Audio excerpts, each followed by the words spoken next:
Welcome to your new favorite bookish podcast, Fully Booked and Caffeinated. I'm Heather. And I'm Kelsey.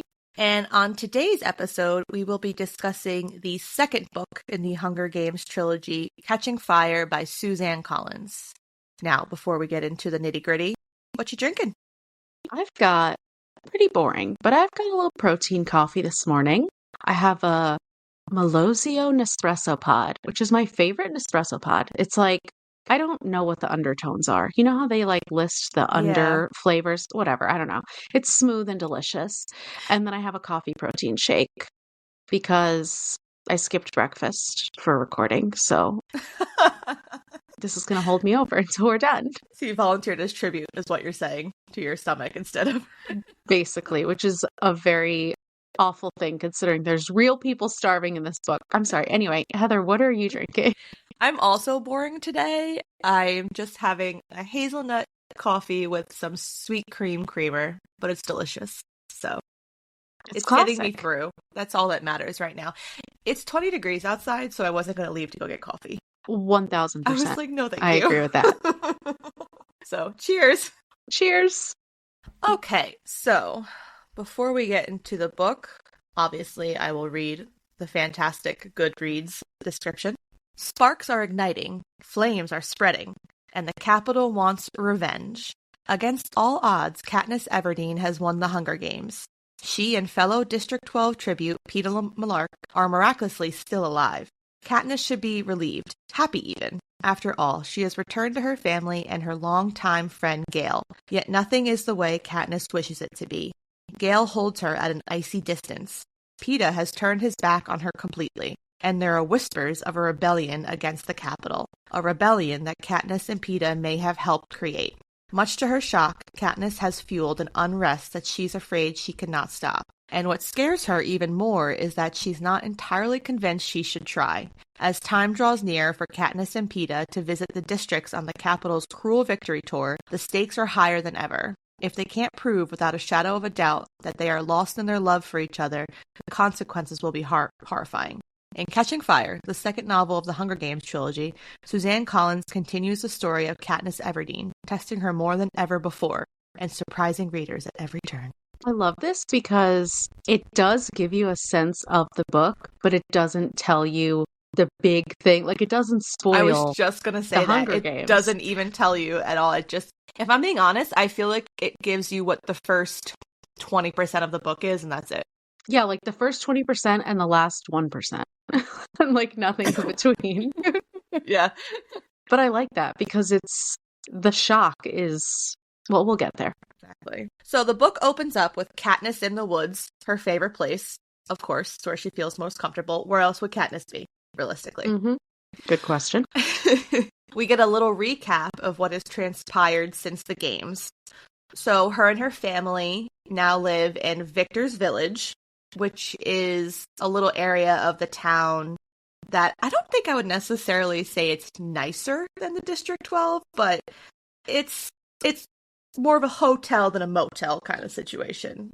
Yeah. But not 5 stars. Not like a 5-star hotel. Same scale. Yeah. But just bigger. Like more space. And basically, Peeta lives there and Haymitch lives there, so they're all kind of in like a little cul-de-sac kind of place, and they can visit each other. They don't, but they could. They're all neighbors. Yeah. But it's funny that I can't remember how many houses they say are in Victor's Village, but there's all these houses, and obviously no one from District 12 ever wins, so it's just like an empty ghost town, except for the 3 of them. I know. And then there's a celebration in the Capitol, which, of course, Katniss is dreading, because she is the epitome of antisocial and wants nothing to do with any other human, except for her family and Gale. And that's about it. Mm-hmm. She buys from all the vendors in the Hob, so she's giving back to the community because now she has money. They kind of have this wealth now because she won the Hunger Games, so she has the ability to basically give back to the community. Like I said, she gets to give them some money. If she goes hunting, it doesn't have to be for just her now. She can just she can sell her game to the people of the Hob so that they can sell it for profit. So... which I'm not surprised that she's doing this. She's very much selfless in that way. Mm-hmm. And then we find out that Gale was considered Katniss's cousin because he was too handsome to be her best friend when they were trying to push the PETA narrative. I mean, understandable. Yeah, so Gail's just her cousin. So they're kissing cousins is basically what's going to happen in this book. It's so funny that they were like, no, it's fine. Just say he's her cousin and everything will be fine. Mm-hmm. Yeah. No one's that close with their cousin. No, no. In the beginning of the book, she comes back home and finds President Snow there, a creepy ass man who has the scent of like blood on his breath, which I guess blood does have a smell, but the way that they make it seem, it's a very like potent smell. Yeah. I'm sure that she's more sensitive to that smell, being a Yes, hunter and having also true. killed people to survive. It's a very good point. But also, I feel like the way they talk about this in the book, yes, she's shocked, and yes, she's like, oh, this is weird that the president is here, but literally, this man is the president of all the districts. Like, it's not like the US president. This is like the leader, the one who's responsible for the Hunger Games, the one who's responsible for all this suffering. Mm-hmm. And he's just like in her house. Yeah, just chilling. And it was funny because when she comes back to the house, her mom is like, oh, how was your walk? Like trying to immediately try to cover for her because Katniss is still leaving the outside of District 12 when she's not supposed to. Mm-hmm. So President Snow explains that Katniss's actions in the games will cause potential uprisings, as some districts do not fully believe that her and PETA are in love, and that Katniss needs to convince the districts and him on the victory tour that they are. So he's immediately calling her out. Mm-hmm. No one believes you. And it's interesting to me that he tries to also place the blame on the other districts, saying that they're going to cause an uprising because they don't believe that they're in love. Which, like, I guess I could see how it matters because they ended up both winning the games when only one is supposed to. But I don't know. I feel like he's embellishing in a sense. Yeah, it's like trying to make it like PETA has anything to do with it, when really it's about her rebellion and her outsmarting the Capitol. It has nothing to do with PETA. No. But President Snow wants her to know that if she doesn't convince everybody, that he's just going to kill off her family and Gale and anyone else that she cares about. And then it's revealed there's a flashback to a few weeks after the games when she's in the woods with Gale and he kisses her, kissing cousins, circles back, and Snow reveals that he knows about it. So basically he's watching her every single move. Mm-hmm. And he's just like, oh, your cousin, huh? Interesting. Awkward. And then this is the year of the 75th Hunger Games, so it makes it a quarter quell, which occurs every 25 years, marking the anniversary of the district's defeat with over-the-top celebrations and some miserable twists for the tributes. So, like, it's not bad enough that they have to go into the arena and kill each other, but every 25 years, they make it worse. Mm-hmm. And then Katniss tells Haymitch about her conversation with Snow, and Haymitch makes her realize that in order for her not to fail Snow's test, her basically only future ahead is that she has to marry PETA and keep those in order to keep everyone she loves and herself alive. And that's obviously upsetting for both her and PETA in a sense, because while PETA would obviously choose Katniss to marry 100 times over, I don't think Katniss even wants that kind of life. She just wants a solitary life. She doesn't want to be forced into anything, or even, I don't even know if her future was different. I don't even know if she would marry Gale, to be honest. I think that she would just want to be alone. Not like alone, but she wouldn't want to commit to anybody. Yeah, it's definitely, she wants to keep being in the middle because she doesn't want to face, because she definitely has feelings for both of them, but she doesn't want to have to face them. She doesn't want to have to make a choice. And then she says, you know, how can you get married and have children and then those children are at risk of being sent to the Hunger Games? Like, she doesn't even see a future. And you have to think, especially in book one, she was just trying to live to see tomorrow. So how could she even look at a future? I know. And I agree with you touching on the fact that I don't think she would want to witness her children going through the turmoil and the torture that she went through in her lifetime, which makes a lot of sense. I could completely understand why you wouldn't want to procreate in a world that's like this. Yeah, and even her having those children and every reaping day being terrified Mm-hmm. that they're going to be taken from her. Because the whole deal is you win the Hunger Games, you're free. Yeah. But that doesn't extend to your children, doesn't extend to your family. Because, like, technically, Prim could still get reaped again, right? Yeah, absolutely. She could. So it only protects the person who already won. Yeah, right. I'm pretty sure because even though she volunteered as tribute, I don't know that. Well, Yeah, her see, name still has to be in there. that's never really touched upon. It never gets that far, so I guess we wouldn't know. But that's Yeah. actually is a good thing to think over. Yeah, because, like, I would assume that her name just gets put back in. But yeah, they never really address I would it. think so too. But yeah. So since returning home from the games, the tension between Peeta and Katniss is palpable. It's a little icy in that situation, which is kind of funny to me in a sense that they even being in home in District 12, they're not really keeping up the facade of them being in a relationship, which was kind of, I think that would be a red flag for me, like being like, if I was like a member of the district and I just kind of see them like not spending any time together. Mm-hmm. Mm-hmm. But they don't really have a relationship at this point, and they know that in order to keep everyone for everyone to think that they're still together, Peeta's like, could we just call a truce and just be friends? We don't have to date, but I think in order for anyone to believe us, we need to have some kind of form of relationship. So he just wants to And even be friends.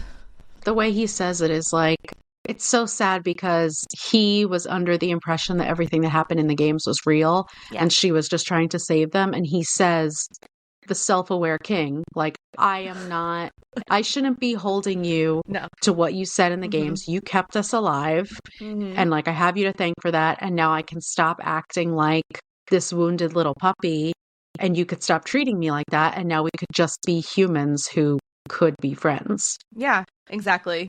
And I liked that. And I liked the little scene where he was like, oh, like, what's your favorite color? And Katniss is like, scandalous. How dare you ask? Yeah.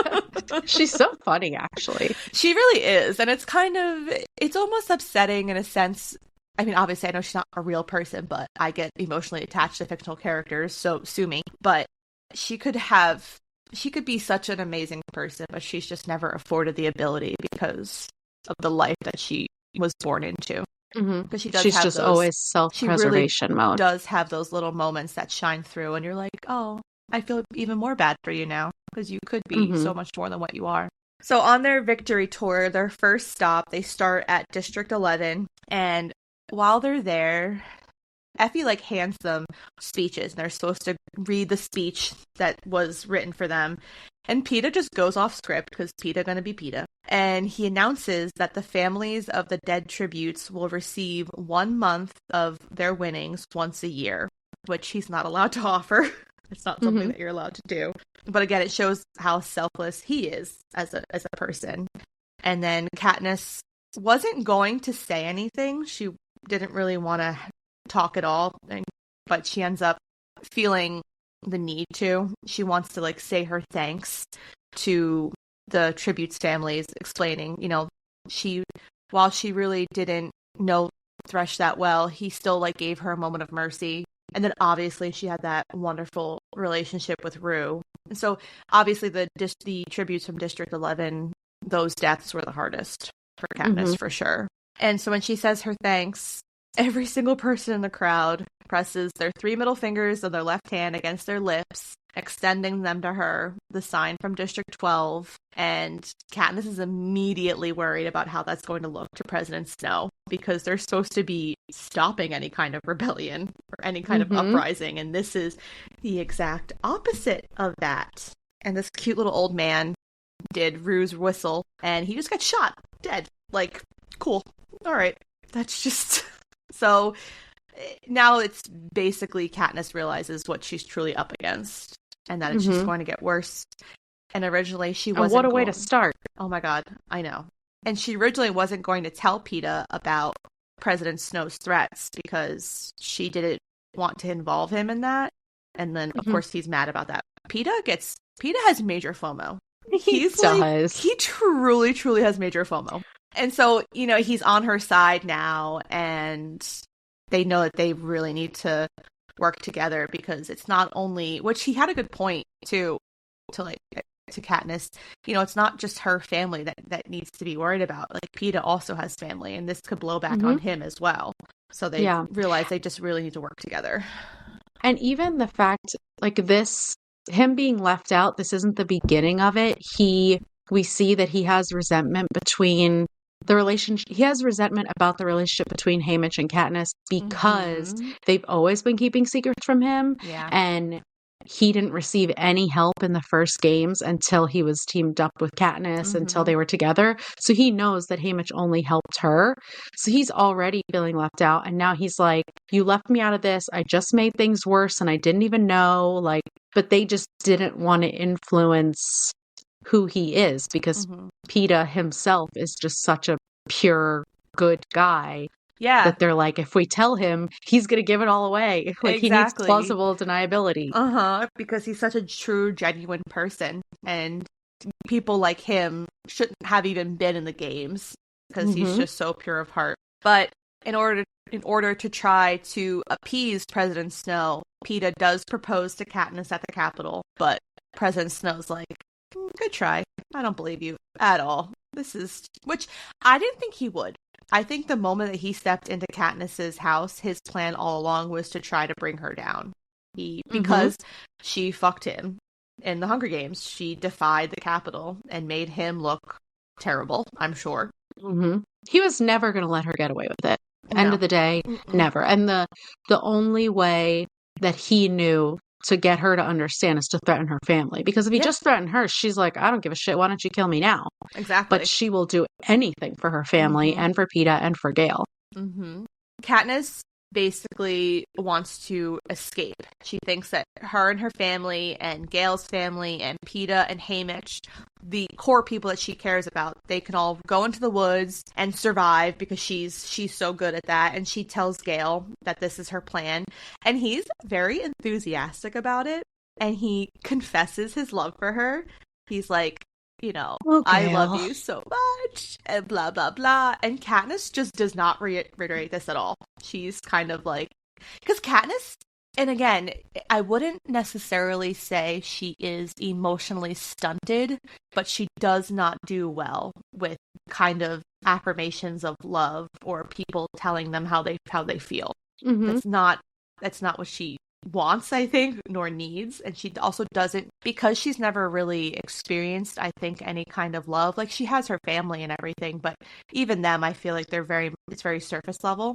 Yeah, and I She think it stopped when her dad passed. Like, absolutely. she Hmm. built up all those walls. Yeah. Because then her dad died and her mom withdrew, in the first book and everything. I mean, obviously, I think the only person she has a true amount of love for is Prim, obviously. Mm-hmm. But So it she doesn't, terrifies her. no, and she doesn't know how to respond, or she kind of needs to sit in her feelings for a little bit. And then at first, she didn't explain to Gale that she would bring Haymitch and Peeta, and Gale is Yeah. pissed.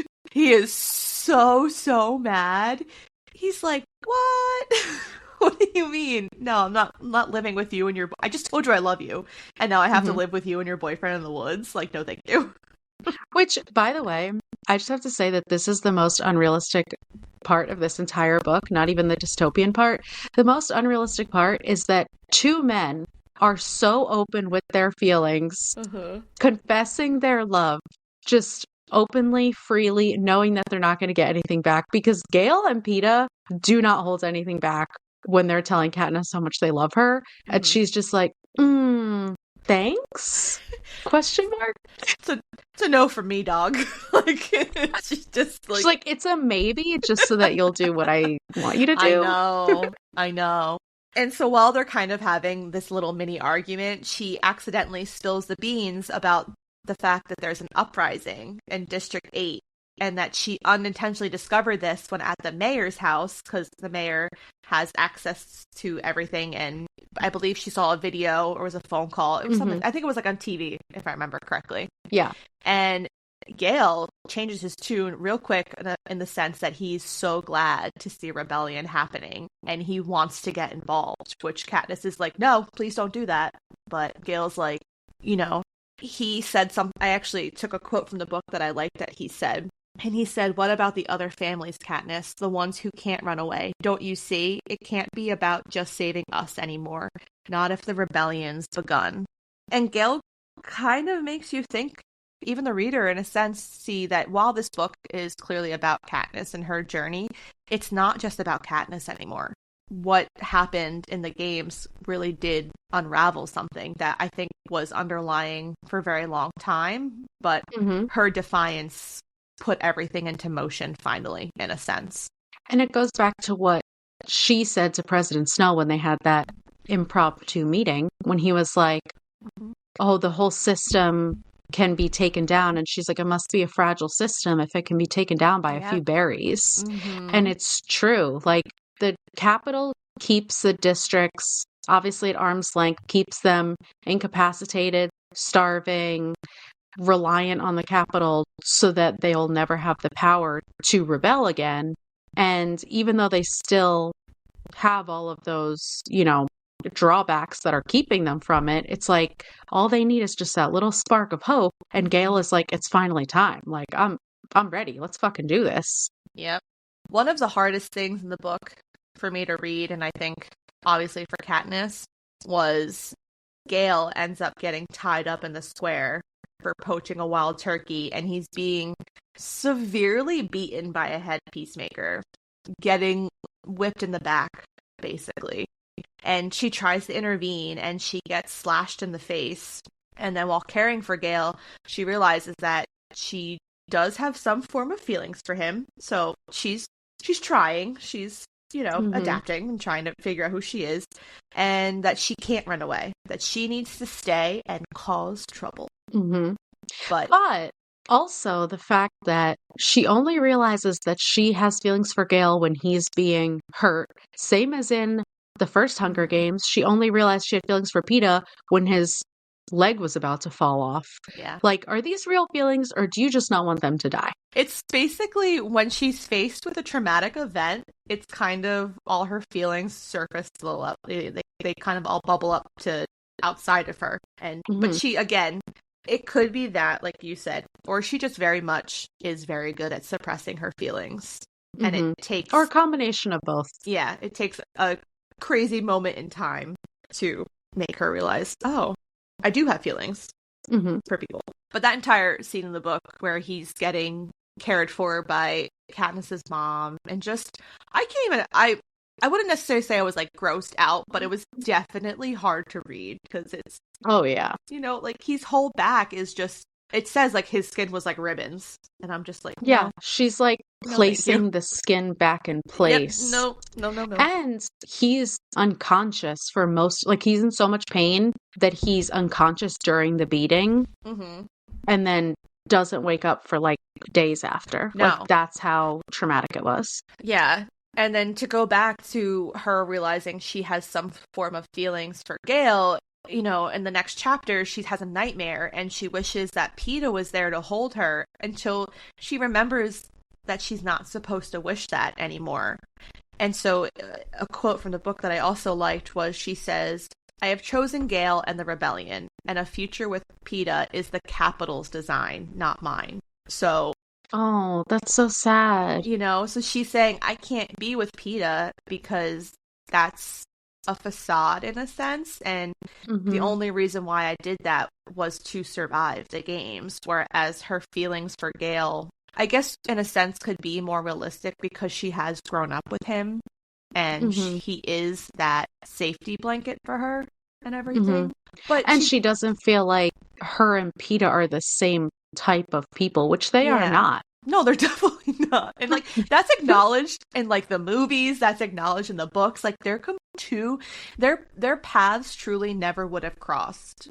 In a set, they would never be acquaintances or friends because their lives were so different. Which just shows how Peeta's feelings for Katniss have to be pure feelings, because he still loved her from afar, even knowing that it was so unlikely, so unrealistic. Yeah. So District 12 is just in a massive decline. The square has been taken over by these aggressive peacekeepers, whereas before they had, Darius and Cray, and they were still peacekeepers, but they were very lackadaisical. They didn't really try to enforce anything. They were looked the other way. They would shop in the Hob. So now they're met with peacemakers who actually follow the rules, and the Hob is destroyed. Food rations are being depleted, wages are being cut. So, and again, Katniss knows it's because of her, so she feels a little bit of responsibility for that. And she continues to want that solace, and she goes into the woods, which it's super forbidden now. She should not be going into the woods.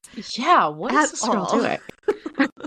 Especially with like the new regiment of peacekeepers now in District 12. But she realizes that this really is truly going to be the last time that she can come to the woods because of what's going on. And she just wants to say goodbye to the lake and the house that she spent so much of her childhood in with her dad. And then while she's there, she comes across these two women, and they show Katniss a piece of bread with the Mockingjay symbol baked into it. And Katniss learns from these women that District 13 may have survived. So District 13 was told that it was basically wiped from I believe it was either a bombing or whatever it was. But it's gone. It doesn't exist anymore. Mm-hmm. It's just like wasteland. Yeah, it's like wasteland, exactly. And that even though there's footage on the news showing the wasteland of District 13, they say it's reused over and over, and that it's not actual live updates because there's a bird in the corner that shows up in every single every single time it shows up. And when Katniss is home, she's watching the television and she sees that. She sees that, that they're right. Mm-hmm. But before she goes home, real quick, they re-electrified the fence that blocks them from the woods. That was, never lit because the same thing. They just didn't really, they were very lax with everything. And so she knows that they probably knew she was like in the woods because they're constantly watching her. Mm-hmm. And she has to try to figure out a way to get over this fence. So she has to like climb a tree, fall from the tree, hurts herself. And when she gets back to the house, she knows that there were two peacemakers there, and they were like kind of shocked that she ended up showing up because they didn't think that she would. And she's like, "What's going on?" She's like, "Oh, I'm fine. I was just chilling. I was just walking around." And she's like making jokes and stuff, which is just another instance of Katniss being able to act under pressure, whereas I would just curl up in a ball and die. Mm-hmm. Yeah, she does. She's like, "I'm going to scale this tree and just hop right on out." She's and, so won't do that resourceful. again. She has this way of thinking, but I think she owes a lot of that to her father and how he raised her. He really taught her how to survive in situations. It's actually unbelievable how big of a character he is, without considering even being in he's the book. not alive. I know. Yeah, during the books, especially and yes, definitely in the first book, but even in this one, with her going out to the woods because she wants to say goodbye to the places that she was with him. And even in the games, like she brings him up several times, like, "Oh, I never would have known how to swim," like all that type of stuff. The announcement of the Quarter Quell is made, and President Snow talks about how, for the 25th Quarter Quell, the districts voted for the children to send in, which, okay. What? Yeah, don't love that. Glazed over that one pretty quick, and I was like, what the fuck? And then the 50th, the districts had to send twice as many.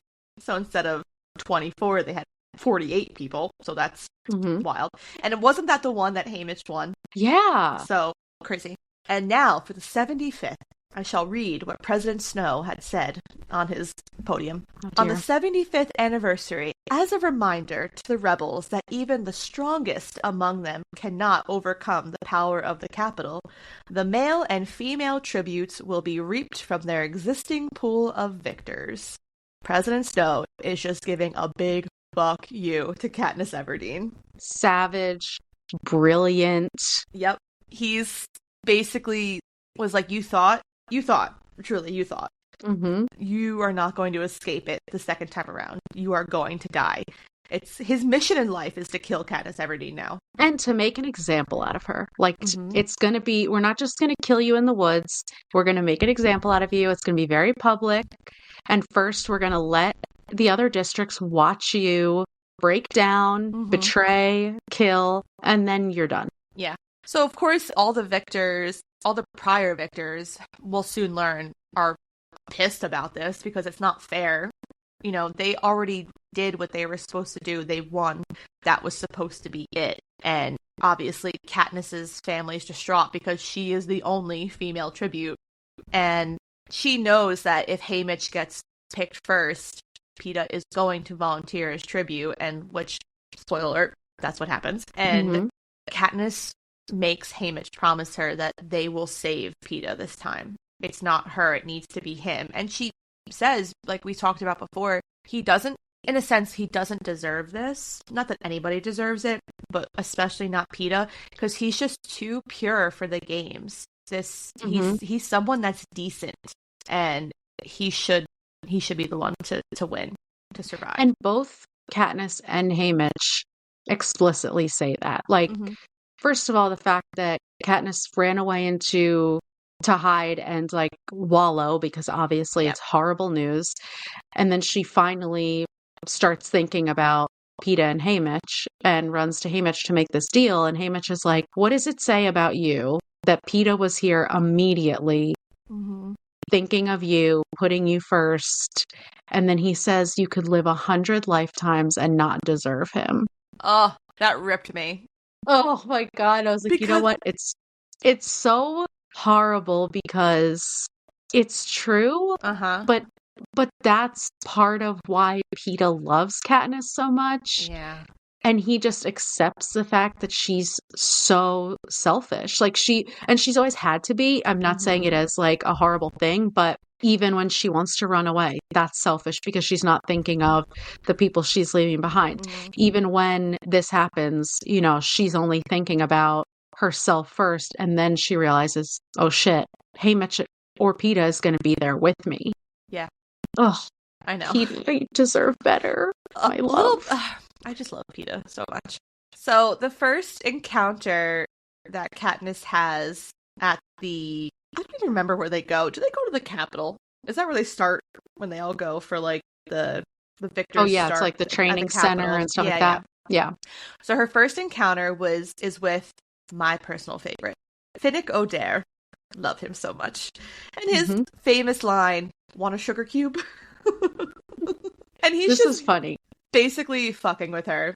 And then there's Johanna Mason, who just strips naked in an elevator in front of Katniss and Peeta. And then there's Chaff, who just kisses her on the lips. And so she's being kind of like, I don't know if I would call it like roasted, but Peeta like points out they're messing with her because she's too pure. Which is so funny because I forgot this about the book. And then when I reread it, I was like, that's so funny because she doesn't even think of something like that. And everyone else is like you said, like screwing with her. And Peeta's like, oh, it's because like you couldn't even look at me when I was literally dying and I had to take my pants off to go into the water to bathe. Like you're a prude. And she's like, what? Like, what do you mean? And just the fact that obviously this is like the most horrible situation, but they're all still like messing with her and joking about it and stuff. Like y'all are gonna have to kill each other in a few days. I know. But to them, it's just like, this is normal life. Like, that's how horrible it is. Yeah, no, it's true. Haymitch explains to Katniss and Peeta that they'll need to make allies in this round of the games if they want to get far. And Katniss, of course, knows this is true, but she doesn't want to. She truly does just want it to be her and Peeta the whole time, which isn't feasible, obviously. So she gets close to a couple of the tributes. Wiress and BT from District 3, who are the outcasts, so no surprise there that that's who she's bonding with, or as they're famously called, Nuts and Volts, which love them. She also gets close to Mags, which is from Finnick's district, who's this little old lady that I guess is kind of mute now. She doesn't talk anymore, but she's just cute little old lady. And so the people that she chooses to get close to, and Haymitch is like, For real? Like, you want these people as your And allies? even PETA's like rolling his eyes. He's like, they call them nuts and bolts. Are you kidding? I And know. PETA, being PETA, while they're in the training center, he's hanging out with all the other tributes. He's trying to actually like assess the situation. He's hanging out with the careers with Uh-huh. Finnick. And she's just like, yeah, I want Mags and Wyrus and Beatty. And they're like, what? But realistically, everyone wants to be her ally because in the training room, she has a shooting exposition, and the tributes are basically amazed by her skills because she's a Mm-hmm. phenomenal. She's been hunting her whole life, so archery is in her blood. So, yeah, she tells Hamish, yeah, I know like everyone wants to be my ally, but I want those three. So, please and thank you. And Haymitch is like, no, I'll let them know you're still Moving on. deciding. Yeah. Before they enter into the games, they each have to have a private session with the game maker and all those people. And PETA's in there for an abnormally long time, and Katniss is very concerned because PETA is not supposed to be putting any heat on himself. He's supposed to survive, so she realizes that she needs to do something super outlandish to be worse than PETA. Mm-hmm. And her move was so savage. She Iconic. takes a target dummy, hangs a noose around its neck, and then writes Seneca Crane on it. This is incredible. I This is know. like, I couldn't have thought of a better talent for her to Yeah. show. hmm And she finds out from PETA that during his session, PETA being PETA, he painted a picture of Rue to hold the game makers accountable. And Mm-hmm. of course, Katniss loves that, but also is like, can you not do things that are going to draw attention? But they both Mm-hmm. end up scoring 12s, which never happens. The Mm-hmm. two that never really, you don't really see two tributes in the same district scoring that high. And it's just further evidence of the Capitol spinning what they're doing because it's like, obviously, the other tributes don't know what they did in their showing. Mm-hmm. So to them, it just looks like, oh, they're these amazing warriors. We got to get them out first. Mm-hmm. President Snow being President Snow and the jackass that he is, for their final outfits for their final interviews and everything with Caesar Flickerman, who in the books obviously don't love him, but Stanley Tucci does such a good job as him in the movies that I can't help but Oh like my love him. God. Every time he's on the screen, I love him so much. And he's so obsessed with Katniss and Beta, so like I love it. Mm-hmm.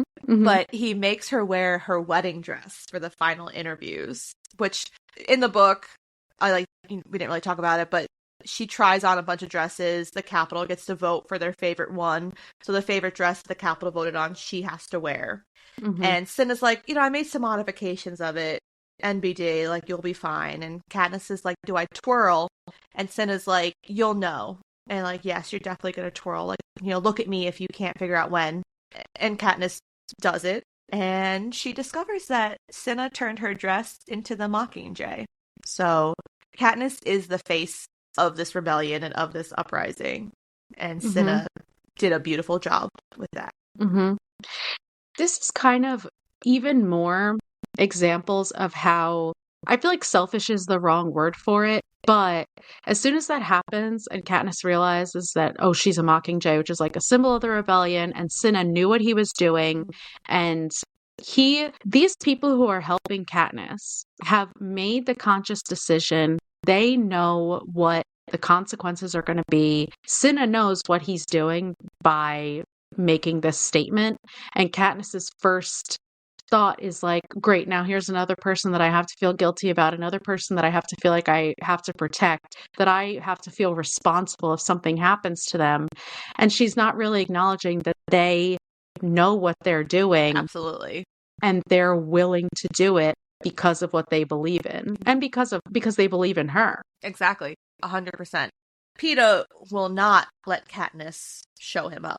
He will be the one that brings the fire, realistically, to everything. So Sure will. he tells the entirety of the world that Katniss is pregnant because they got married. They did like their cute little tradition in District 12, and so they're married. Mm-hmm. So this child is not born out of wedlock. Don't worry. Scandal. Mm-hmm. And Mm-hmm. Katniss is has to try to rein in her surprise, but she's also not mad at PETA for throwing that out there. She thinks that her and Haymitch are both like, that was a really smart move. Like, good job. And the tributes all join hands.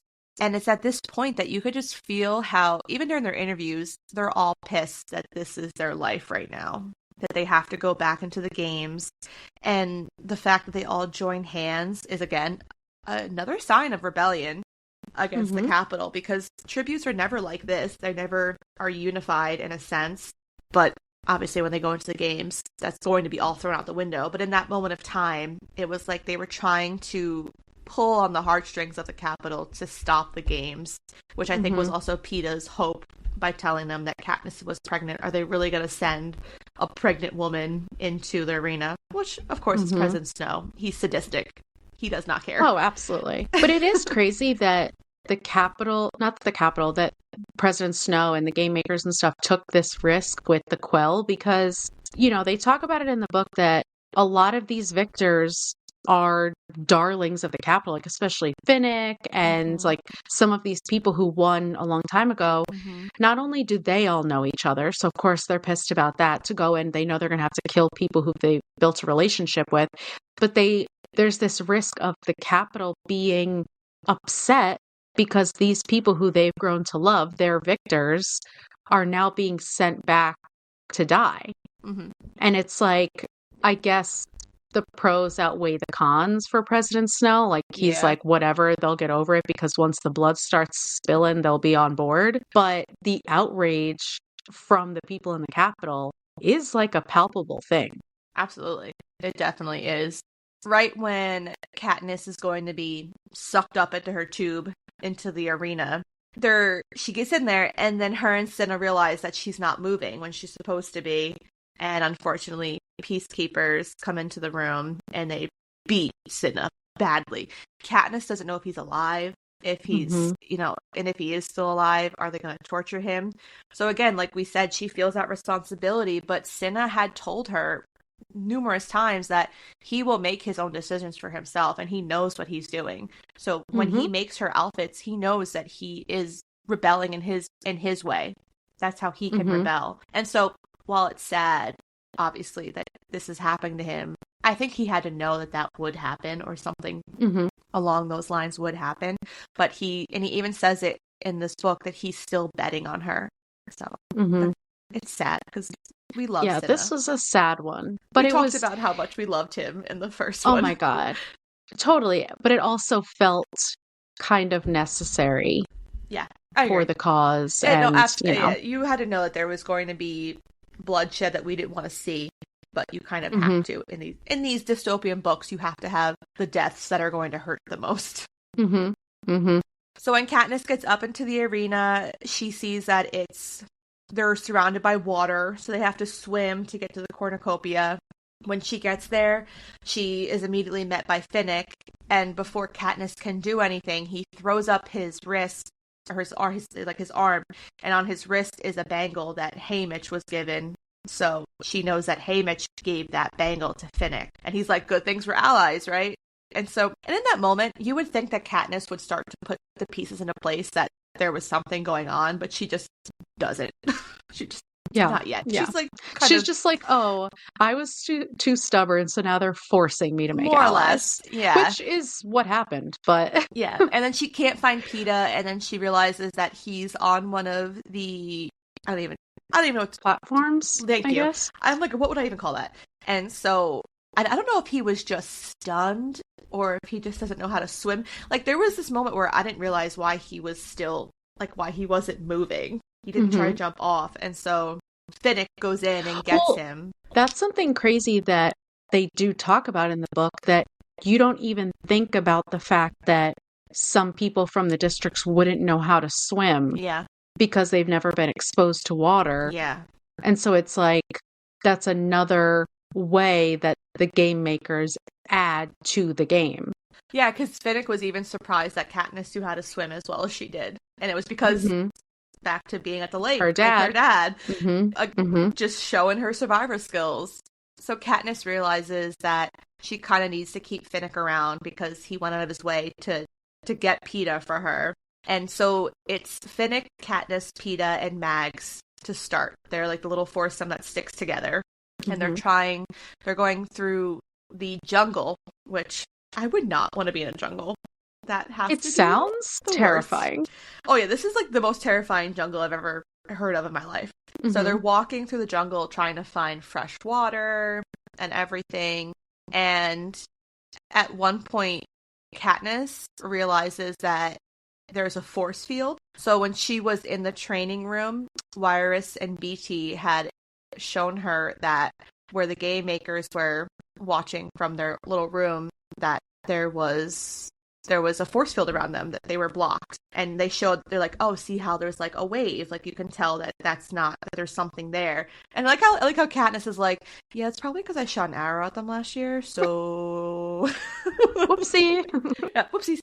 So she realizes when she's in the arena that same wavelength, that she sees it, but before she can tell Peeta to stop, he gets blasted back by the force field, and he's basically dead. And yes, he is dead. Finnick performs CPR and saves him. So again, Katniss is, while she's happy Peeta's alive, she's also pissed because she's like, I keep owing Finnick. Like, he keeps doing shit that's making me owe him, and I don't want to owe people. That's always been, even the first book, she doesn't like having to owe people anything. She's like, how am I going to kill him at the end of all this if he just keeps doing things that are great? Yeah, exactly. Finnick, stop being amazing. God. Yeah, god damn it. They can't find water at all. And then Haymitch, their first little gift comes, and it's a spile from Haymitch. And it takes Katniss like forever. It takes, not like forever, but it takes her like some time to figure out what this is. And it was funny because in the movie, like, she knew immediately what it was. But in the book, she was like, what am I supposed to, like, what the fuck am I supposed to do with this? Like, and so she realizes, oh, it's a spile. And they stick it in a tree, and they're able to get fresh water. And then they decide to set up camp, especially since Peeta's hurt. He can't really walk right now or like do much movement. So Katniss is keeping one of the watches, and this creepy ass fog just rolls in. It's not just any fog. It is a fog that blisters your skin and causes basically paralysis. Yeah. Like, she's like, oh, it's also causing nerve damage. Casually. Yeah. So she freaks out, wakes everybody up. Finnick just throws Mags on her back like a backpack. He's just like running because she's, like this little old lady. And, Peeta's trying to run. Katniss is trying to bring Peeta. Peeta falls. She realizes that she can't do both. Like, she can't help Peeta. So then Finnick and her switch. She takes Mags. Finnick takes Peeta, which the muscles that this man must have to just carry. I can't. I love him. But also, Peeta really needs a lot of saving. Like, oh my god. My dude never would have made it anywhere without Katniss and now Finnick. Yeah, he's basically being saved by like, clumsy. Everybody. He doesn't know what's too going pure. on. And so, they realize Katniss is like, I'm not going to make it. Like, I can't run. She can't even handle the incoming fog. And so Mags basically sacrifices herself so that Katniss and Finnick can take Peeta together to escape. And this moment was just, again, one of those pure moments because she sacrifices herself, which, it's, she wouldn't have made it in the games anyway, right? Realistically, but she was a liability for Finnick. Yeah, so she took this time to just do something selfless to help them. But such a painful way to go. Yeah, have them give you an arrow to the chest. I know, even like how they showed in the book, they said like her whole body like contorted, basically. Yeah, and I'm like, that's again the visuals that Suzanne Collins writes in this YA novel is insane. Again, I can't. Yeah. Yep, I agree. So they're able to get the blisters to go down because they discover that water helps it, which, okay, weird, but we'll roll with it. And then their next issue is a pack of monkeys. So now we have, which monkeys, I'm not gonna lie to you, monkeys are fucking terrifying. And they've also never seen monkeys. That's Like also a she's like, good "Oh, I point. think this is what a monkey is." Yeah. Just imagine like this dense jungle with just Mm-mm. like vines and stuff everywhere, Uh-huh. and then it's just filled with angry monkeys. Yeah. No, Yeah. no. And it was like okay, not that it's cute. There's nothing cute about this moment right now. But but Finnick and Katniss are like, "Peeta, can you come over here slowly?" Because Peeta, She's like, I want to show you something over here. because realistically, Peeta's like a bull in a china shop, so Uh-huh. they like Mm-hmm. have to take extra care of him.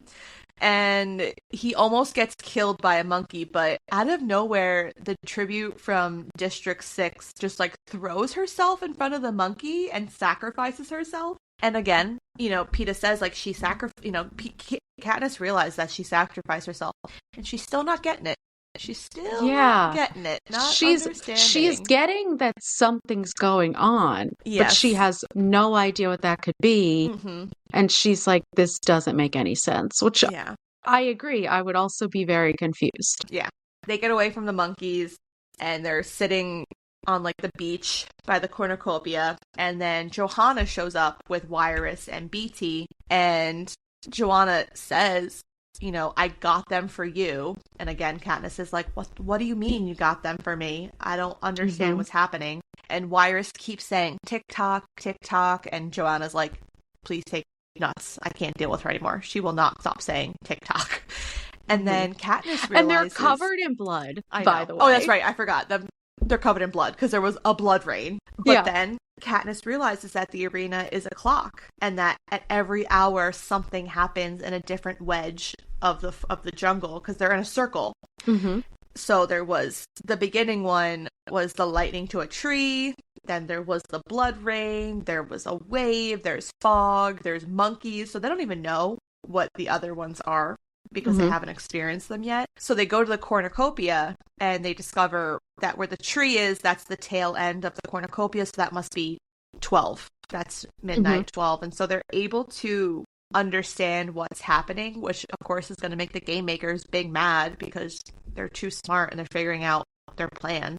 Mm-hmm. And while they're attacked by the careers, the game makers basically make it like, what's that, right? The cyclone, when you're at like a Yeah. carnival. So they're basically on a cyclone. They just spin the cornucopia as basically like a fuck you, now try to figure out where you are. Mm-hmm. Mm-hmm. After that, Katniss hears Prim. Now this one I think is one of the worst tortures of the Mm-hmm. jungle. So there's Jabberjays. So Katniss hears Prim, Finnick hears Annie, but they're not actually in the forest.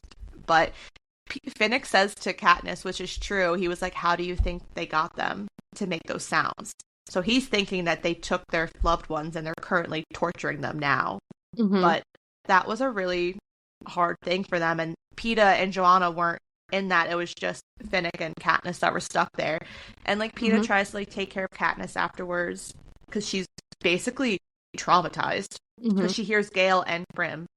It also shows how much Katniss and Finnick have in common. Mm-hmm. Like they're fighting for people back home and like for protecting people back home. And even though they have those warrior instincts, that's still the way to completely break them down. Yeah, absolutely. And at this point, Peeta gives Katniss a locket which has her family and Gale in it because Peeta is a soft boy. And he tells her, you're more important than me. Like, your family needs her. He basically says, like, no one needs me, which is so upsetting.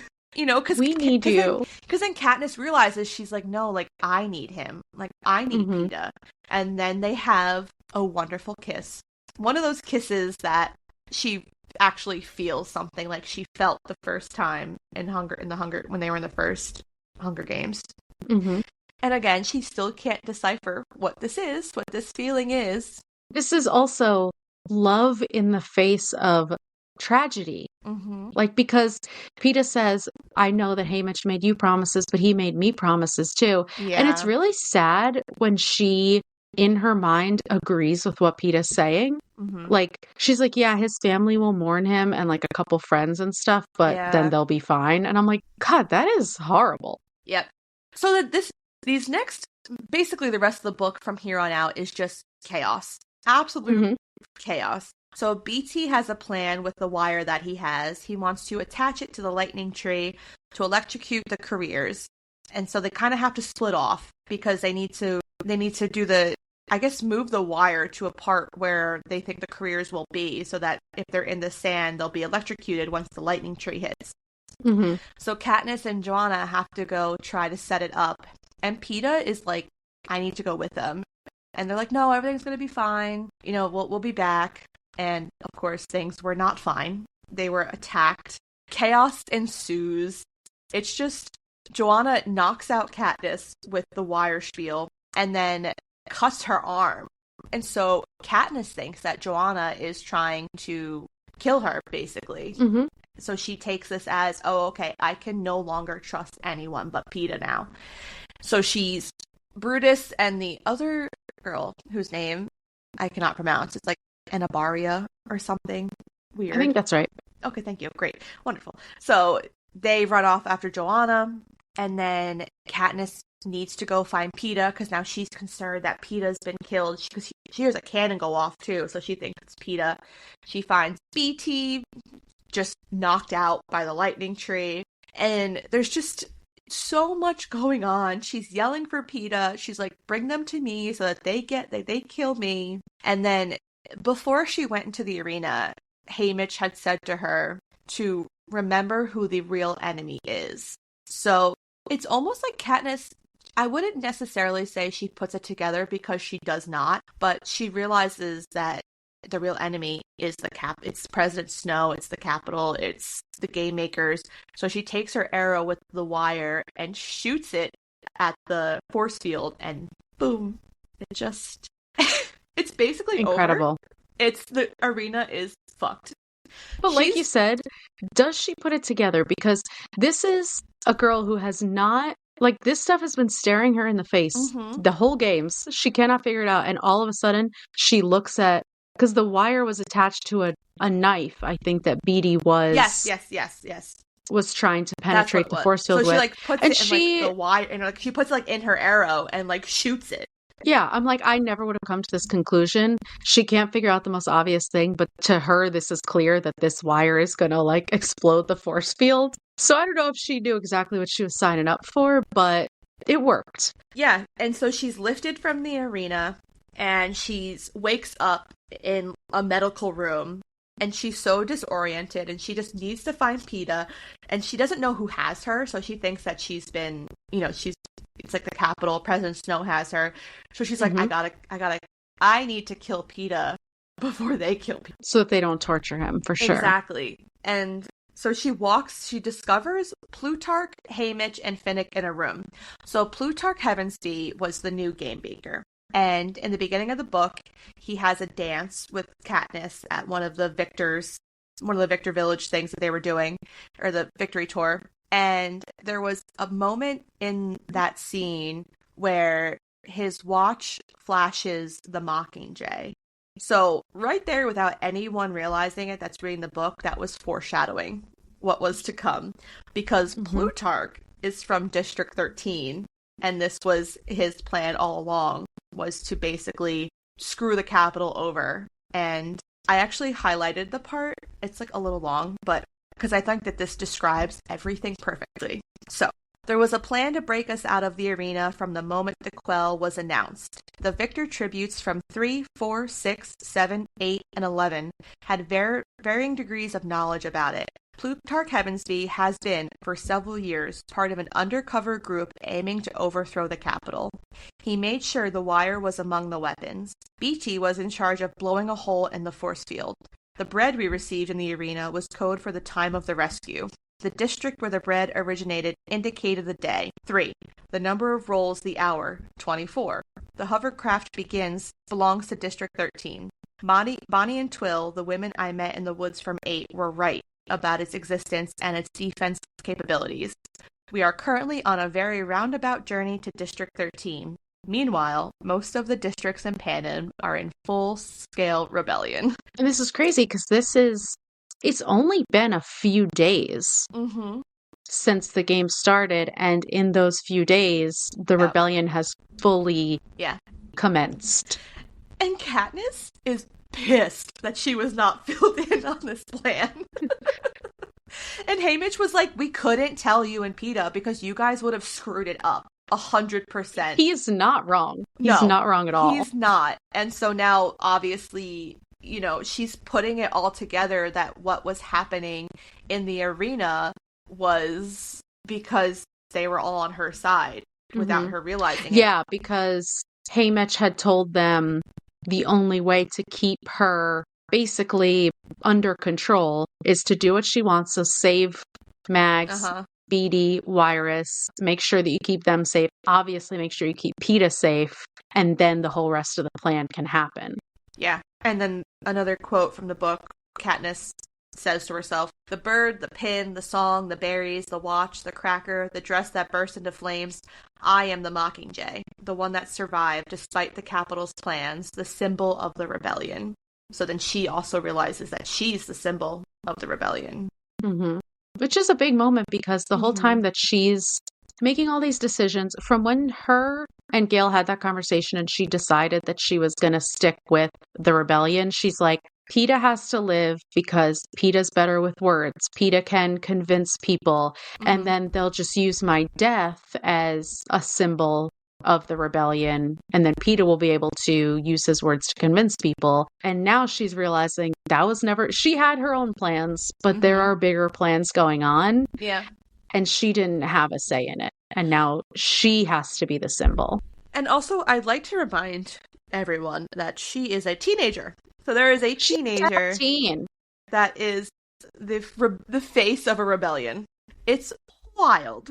It's absolutely bonkers. There's like literally once in the whole book that they mention her age, and I was shooketh. I completely forgot. I'm like, she's so young. Look at what she's gone through. Now she's married, allegedly with child, leading a rebellion, and she's 17 years old. Yep. So obviously she's confused as to where Peeta is, and unfortunately she finds out that he has been taken by the Capitol along with Johanna, and she knows that's not good news, and that he's probably going to be tortured, and she needs to figure out how to save him, but we'll figure that out in the third book. We'll save that.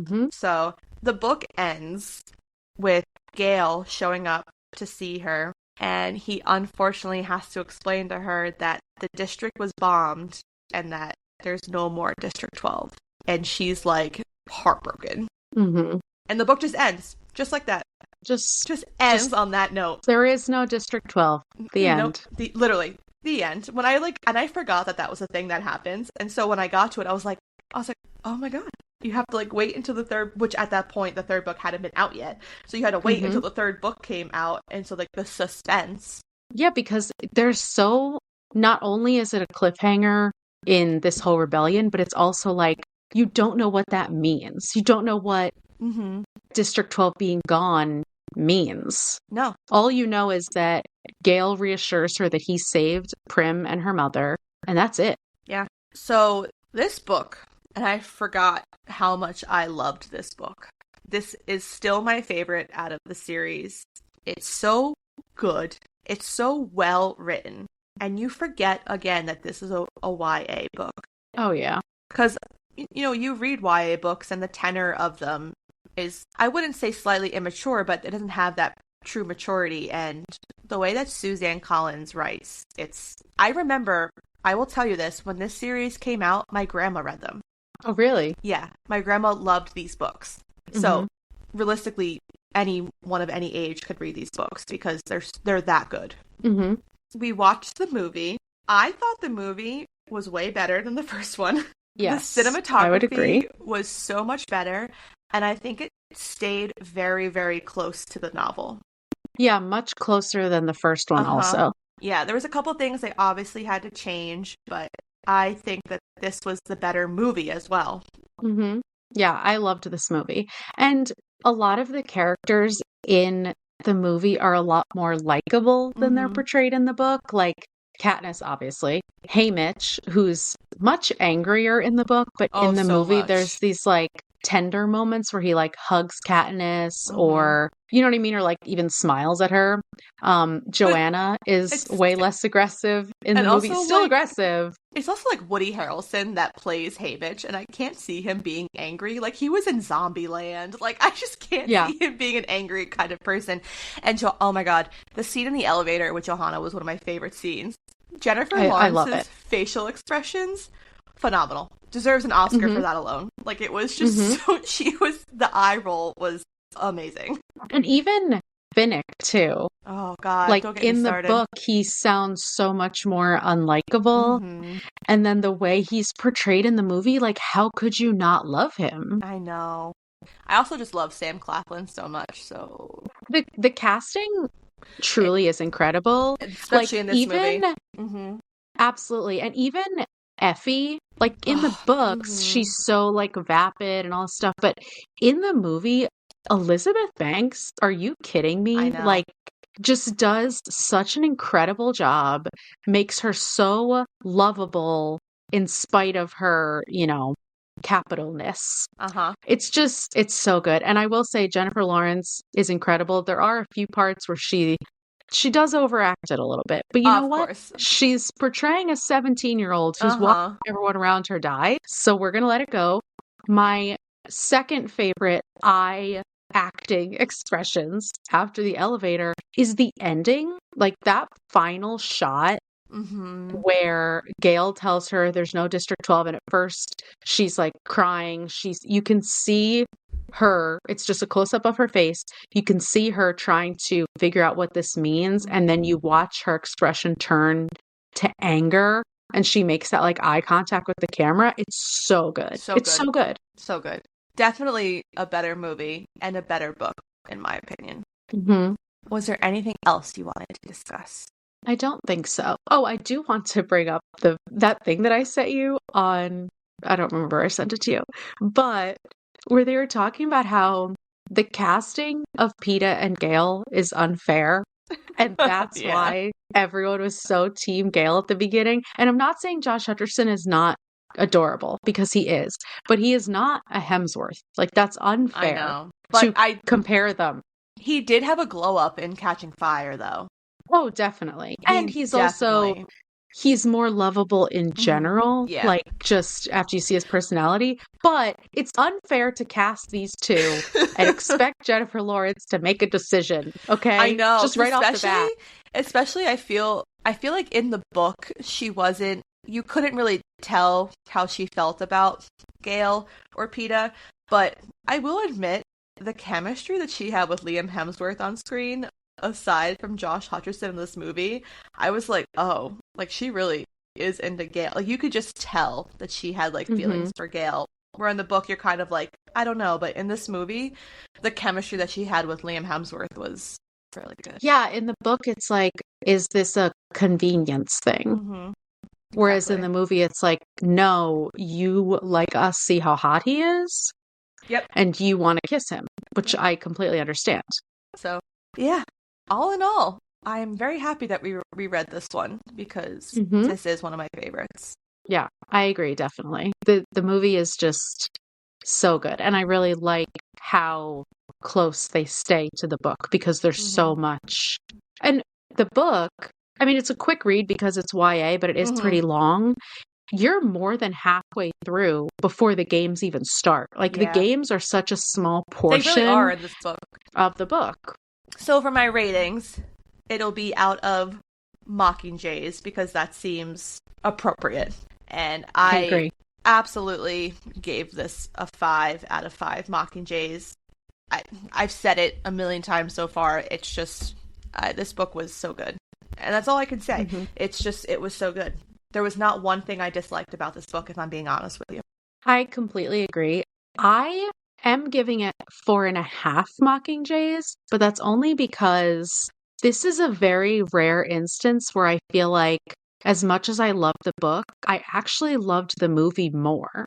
And the whole beginning of the book, incredible. Like the Quell, Mm-hmm. the Seneca Crane, all of that stuff. But in the end, Especially the part in the arena where they're explaining like the tree and her exploding the dome and all this Hmm. stuff. I feel like I couldn't really picture it. I agree with that. And then in the movie, it was It's uh-huh. done so well. Yep. So I'm like, yes, this is definitely my favorite concept, but I feel like without the movie, I wouldn't get the full experience. You know what Hmm. I mean? No, I do 100%. And I agree. This was a really, really good movie.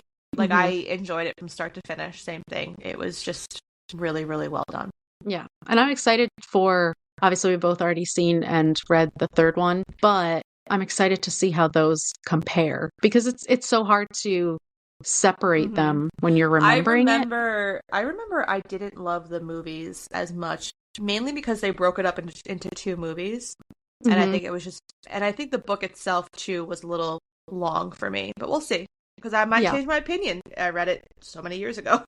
Yeah, that's true. That's true. All right.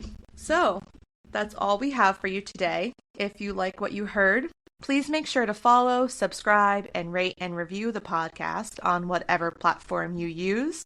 If you have any book recommendations or questions for us, you can email us at fullybookedcafpod@gmail.com. Also, be sure to follow us on TikTok and Instagram at fullybookedcafpod to see our upcoming reads, the fun reviews of other books we've read that month, and thanks for checking us out. And remember, If you need us, we're fully booked. Bye. bye.